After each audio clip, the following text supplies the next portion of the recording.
जबकि रामायण काल का अंत हुआ था, यानी कि मर्यादा पुरुषोत्तम राम के सहित रावण का युद्ध हुआ था। ठीक उसी तरह जब द्वापर युग का अंत हुआ था, उसी समय भगवान श्री कृष्ण का अवतार भी हुआ था और उसी समय भयानक युद्ध भी हुआ था। जबकि एक युद्ध हुआ था त्रेता में और दूसरा युद्ध हुआ था द्वापर में। युग का अंत में दोनों ही युद्ध हुआ था और उसी के साथ सबसे इम्पोर्टेंट बात यह भी है, उसी युद्ध के समय मीन शनि योग का घटित भी हुआ था। 29 मार्च 2025 को मीन शनि योग घटित हो रहा है, जो कि हर एक इंसान का चिंता का विषय भी हो चुका है। तो इसका ऊपर आज हम फुल डिटेल में चर्चा करने की कोशिश करेंगे। वास्तव में ये जो मीन शनि योग यानी कि 29 मार्च 2025 को पड़ रहा है, तो उस समय क्या कुछ होने वाला है, या वास्तव में ऐसा कुछ होने वाला है? तो चलिए, महापुरुष संत अच्युतानंद दास जी ने 600 साल पहले जो भी भविष्यवाणी कर रखी है, वो 101% सब कुछ सत्य में रूपांतरित हो रही है। तो इसके बारे में भी फुल डिटेल में हम आज एक एपिसोड करने की कोशिश कर रहे हैं। तो चलिए शुरू करते हैं।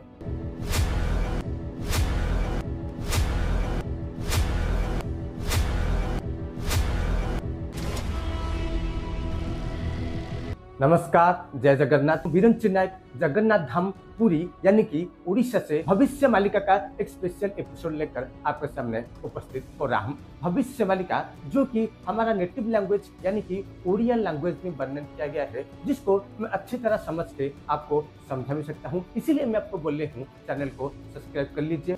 हर एक एपिसोड में मैं आपको जरूर कुछ जानकारी देता रहूंगा। तो चलिए शुरू करते हैं। मीन शनि योग जो 2025 29 मार्च को पड़ रहा है, महापुरुष ने 600 साल पहले इसके बारे में जो कुछ वर्णन किया है, वो थोड़ा सुनने के लिए अजीब तो लगेगा निश्चित रूप से, क्योंकि ये जो सारे बातें वर्णन किया गया है, इसको इंसान कभी भी यकीन नहीं कर सकता।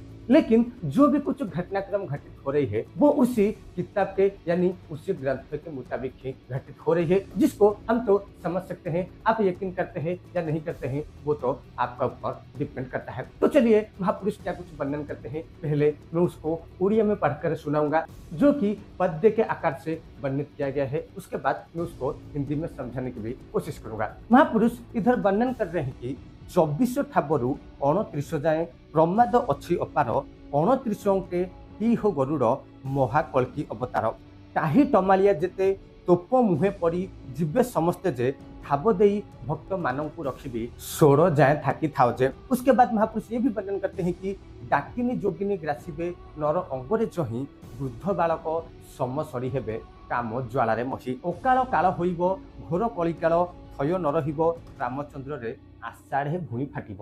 यानी कि इस सबको आप हिंदी में समझने की कोशिश करेंगे। यहाँ पर महापुरुष 4 बातों को विशेष करके वर्णन करने की कोशिश की है, जो कि मीन शनि योग 2025 में संगठित होने वाला है। जो घटना को सारे इंसान अपेक्षा भी कर रहे हैं, क्या सच में ऐसा कुछ होने वाला है? उसी समय सबसे 4 बड़े घटना घटित होने वाली है। तो महापुरुष सबसे पहला पॉइंट में ये वर्णन कर रहे हैं कि 24 ଠାବରୁ 29 ଯାଏ प्रमाद अच्छी अपार, 29 अंके टी हो गरुड़ महाकल्की अवतार। यानी कि महापुरुष इधर वर्णन कर रहे हैं कि 2029 में कल्की का अवतार होगा। उसी के साथ महापुरुष ये भी वर्णन कर रहे हैं कि 24 ଠାବରୁ यानी कि 2025 से लेकर 2029 तक भयंकर भयंकर घटना सब घटने वाला है। यानी कि जो घटना आगे घटने वाली है, उसके बारे में भी महापुरुष ने विस्तार रूप से वर्णन कर रखे हैं। तो महापुरुष ये भी बोल रहे हैं कि ताही टमालिया जेते तोप मुहे पड़ी जीवे समझते। यानी कि महापुरुष जो तोप शब्द का यूज किए हैं, आपको हिंदी में भी समझ में आ रहा होगा। तोप का बात जो महापुरुष वर्णन कर रहे हैं, जिसको वर्तमान के समय में हम मिसाइल भी बोलते हैं। तो एक युद्ध का जो चांस है, महापुरुष इधर इंडिकेट कर रहे हैं। आप ये भी मत समझिए कि हम जो बोल रहे हैं वो सही बोल रहे हैं। ये सब कुछ महापुरुष ने 600 साल पहले वर्णन कर रखे हैं। और जितने भी सारे घटनाक्रम हम हमारे आंखों के सामने देख रहे हैं, हम यानी कि मैं आप लोगों की बात नहीं कर रहा हूँ, मैं मेरा पर्सनल बात कर रहा हूँ। जो सारी भी घटनाक्रम घट रही है, महापुरुष ने 600 साल पहले ही सब कुछ वर्णन कर रखे हैं। यानी कि ये जो युद्ध का माहौल अभी पश्चिम देशों में चल रहा है। और एक बात भी अभी इधर ध्यान रखिए, महापुरुष इधर सिर्फ भारतवर्ष की बात वर्णन नहीं कर रहे हैं, महापुरुष ने समग्र विश्व का जो भविष्य है इधर वर्णन करते हैं। यानी कि भयंकर युद्ध होने वाला है इसी साल 2025 में। आप ये भी मत समझिए कि भारत के साथ युद्ध होगा या नहीं होगा, वो तो एक अलग ही विषय हो जाएगा, जो कि नेक्स्ट एपिसोड में मैं आप तक पहुंचने की कोशिश करूंगा कि भारत का सहित जो युद्ध होगा पर्टिकुलर कौन सी डेट में होने वाली है। तो इधर महापुरुष जो वर्णन कर रहे हैं भयंकर युद्ध का एक संकेत दे रहे हैं, जो कि टाही टमालिया, यानी कि जो लोग इसका बात को सुनकर उससे बोलते हैं और उसका बात को सुनकर इससे बोलते हैं, इसी तरह का जो लोग हैं वो सब युद्ध में मरने वाले हैं, जो कि महापुरुष ने वर्णन कर रखे हैं। जो कि ये 2025 जो मीन शनि योग आने वाला है उस समय वो लोग सब मारे जाएंगे। उसके बाद महापुरुष ये भी वर्णन करते हैं कि थाबोदयी भक्त मानव को रखी, यानी कि जो भक्त शब्द का यूज इधर महापुरुष कर रहे हैं वो सिर्फ भक्त लोग ही ज्यादातर रह जाएंगे। यानी कि जो मीन शनि योग चलेगा उसी के अंदर सब भक्त लोगों को भगवान खुद रक्षा करने के लिए आएंगे। तो ये बात कितना सच है कितना झूठ है ये तो समय बता देगा, लेकिन महापुरुष ने इसी सारी बातों को डिटेल में वर्णन कर रखे हैं। उसी के बाद महापुरुष जो 3 नंबर पॉइंट में वर्णन कर रहे हैं उसको थोड़ा गौर से समझने की कोशिश कीजिए। यही एक चीज ही बहुत भयानक होने वाली है इसी साल 2025 में। डाकिनी जोगिनी ग्रासिबे नर अंगरे जही वृद्ध बालक समसरी हेबे काम ज्वालारे मोहि। यानी कि महापुरुष बोल रहे हैं कि जबकि 2025 इंटर करेगा डाकिनी जोगिनी ग्रासिबे, जो डाकिनी और जोगिनी जो शब्द महापुरुष इधर वर्णन किए हैं आपको भी समझ में आ चुका होगा। हिंदी में भी इसी शब्द का यूज होता है। आप इसको भयंकर भयंकर जो बीमारियां हैं, कोरोना जो आया था जिसको हम तो साइंटिफिक भाषा में कोरोना का नाम दे दिए, लेकिन महापुरुष ने 600 साल पहले वर्णन किए थे, वो उन्हीं का भाषा में इसको वर्णन कर रहे हैं कि डाकिनी जोगिनी, यानी कि ऐसे ऐसे सब बीमारियां आएंगी, ऐसे ऐसे सब वायरस चारों तरफ फैल जाएगा, यानी कि इंसान 1 घंटा भी जी नहीं पाएगा, यानी कि तुरंत ही उसका मृत्यु हो जाएगा। और ये भी एक चमत्कार होगा कि कोई भी डॉक्टर इसको पहचान नहीं पाएंगे। ये जो घटना मैं आपको समझाने की कोशिश कर रहा हूँ ये साल 2025 में विशेष करके घटने वाली है। उसके बाद महापुरुष ये भी वर्णन करते हैं कि वृद्ध बालक समसरी हेबे काम ज्वालारे मोहि। महापुरुष ये बोल रहे हैं कि ये जो साल 2025 में लोग सब कामना और वासना की तरफ बहुत आकर्षित होने लगेंगे। छोटे बच्चे से लेकर वृद्ध व्यक्ति तक ये सब कुछ संभोग करने के लिए तत्पर यानी कि व्यग्र हो जाएंगे इसी साल 2025 में। ये कोई शर्म की बात नहीं है कि मैं आपको ऐसे बात समझा रहा हूँ। ये सब महापुरुष ने 600 साल पहले भविष्य मालिका में ऑलरेडी वर्णन कर चुके हैं और जो सब घटनाएं हमारे आंखों के सामने ही घट रही है, लेकिन हम इसको वास्तव में अपने जो कर्म में जीवन है उसके अंदर रह के ये सब कभी देखने की कोशिश नहीं करते हैं और ये सब चीज को हम एक तरफ साइड भी करके आगे चले जाते हैं। वो सब बात को यानी कि जो भी चीज हमारे समाज में घटित हो रही है, जो भी बुरी चीज हमारे समाज में घटित हो रही है उस सबको साइड करके आगे चला जाना ही इंसान का एक बुद्धिमत्ता है। लेकिन इसको भी आप गौर से समझिए, जो व्यक्ति खराब काम कर रहा है यानी कि ऐसे भी आप समझ सकते हैं हम सब लोग एक नाव में बैठकर कहीं पे जा रहे हैं। अगर एक लोग भी उसी नाव को छेद करने की कोशिश करेगा यानी कि नाव के अंदर पानी घुसाने की यथासंभव कोशिश करेगा तो सब लोग तो हैरान जरूर होंगे।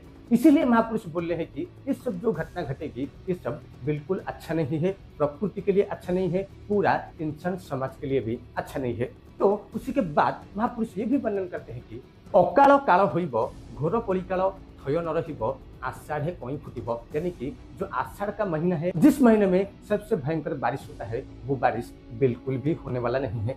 यानी कि ये भी आप अंदाजा लगा सकते हैं अगर साइंटिफिक वे में थोड़ा आप समझने की कोशिश करेंगे। क्लाइमेट चेंज की वजह से ये सब कुछ घटना घटने वाली है, जो कि अकाल में सब कुछ होना, यानी कि जिस समय पर जिस स्थान पर जो चीज नहीं होना चाहिए वही सब घटनाक्रम धीरे धीरे घटने लगेगी। ये साल 2025 में ऑलरेडी हम तो पिछले साल बहुत कुछ सामना करके आ चुके हैं, लेकिन इस साल ये सब कुछ थोड़ा ज्यादा होने वाला है। आप ये भी मत समझिए ये जो 2.5 साल के अंदर अंदर पृथ्वी का विनाश हो जाएगा, ऐसा बिल्कुल भी महापुरुष कहीं पे वर्णन नहीं किए हैं। इसको थोड़ा आप गौर से समझने की कोशिश करेंगे। अगर इंसान इसी तरह कर्म सब करता रहेगा तो ये घटना सब आगे घटित होने वाली है। लेकिन आप ये भी मत समझिए कि 2.5 साल में कुछ नहीं होने वाला है। यानी कि ये जो 2.5 साल है हम जो भी काम पिछले 25 सालों में करते आ रहे हैं, यानी कि प्रकृति के सहित, धर्म के सहित, परंपरा के सहित, संस्कृति के सहित जो कुछ भी कार्य हम करके आ रहे हैं उसी का रिजल्ट ये 2.5 साल में हमको मिलने वाला है। फिर भी आप ये मत समझिए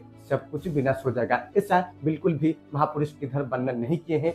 जो जैसा कर्म करेगा वो ठीक उसी तरह उसका रिजल्ट पाएगा। लेकिन ये प्रकृति का भी एक सिस्टम है जो कि हमारा अंदाजा से भी परे है। ये प्रकृति का जो सिस्टम है इसको भी थोड़ा गौर से समझिए। हम इसी प्रकृति से ही जात हुए हैं, यानी कि हम इसी प्रकृति से ही पैदा हुए हैं। जबकि सूरज का टेम्परेचर बढ़ जाएगा तो हमारा अंदर का जो टेम्परेचर है वो भी बढ़ने लगेगा, जिसके लिए हम लोगों को सब भयानक डिजीज सब आने लगेंगे। उसके साथ महापुरुष जो बात वर्णन कर रहे थे कि वृद्ध और बालक दोनों एक जैसा हो जाएंगे और सब संभोग के लिए तत्पर हो जाएंगे। इसको आप अगर साइंटिफिक वे में समझने की कोशिश करेंगे, अगर क्लाइमेट चेंज ऐसे ही चलता रहेगा तो हमारा अंदर भी सब कुछ चेंज होता रहेगा। यानी कि ये भी आपको मालूम होगा कि हम जहाँ पर रहते हैं, यानी कि ये समग्र पृथ्वी पर 3 भाग जो जल है और एक ही भाग स्थल है। ठीक उसी तरह हमारा शरीर के अंदर भी 70% पानी है। ठीक उसी तरह जिस तरह ये प्रकृति को गठन किया गया है,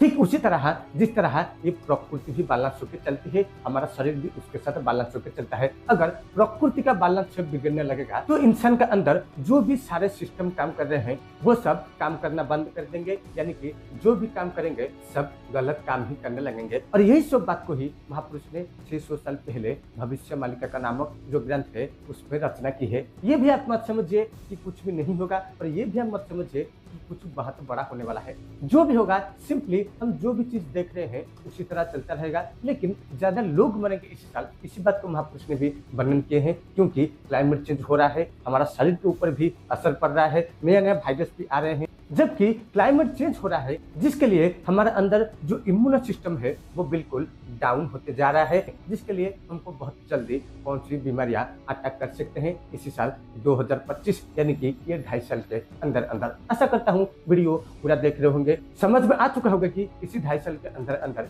क्या कुछ घटनाक्रम होने वाला है। और ये जो घटनाक्रम सारे घटेगी आप याद में रख लीजिए, ये सब कुछ हमारा ही किया हुआ है। और ये भी आप बात समझिए, कोई ऊपर भगवान बैठकर हमारे लिए कोई भी कुछ की प्लानिंग नहीं कर रहा है। सब कुछ हम किए हैं, सब कुछ हम भुगतेंगे, जिसको सिर्फ दयापूर्वक कृपा पूर्वक महापुरुष ने 600 साल पहले हमारा भलाई के लिए ही वर्णन कर चुके हैं, जिसको आज हम भविष्य मालिका का नाम पे जान रहे हैं। तो आज के लिए बस इतना ही। जय जगन्नाथ, जय श्री कृष्ण, वंदे उत्कल जननी, भारत माता की जय।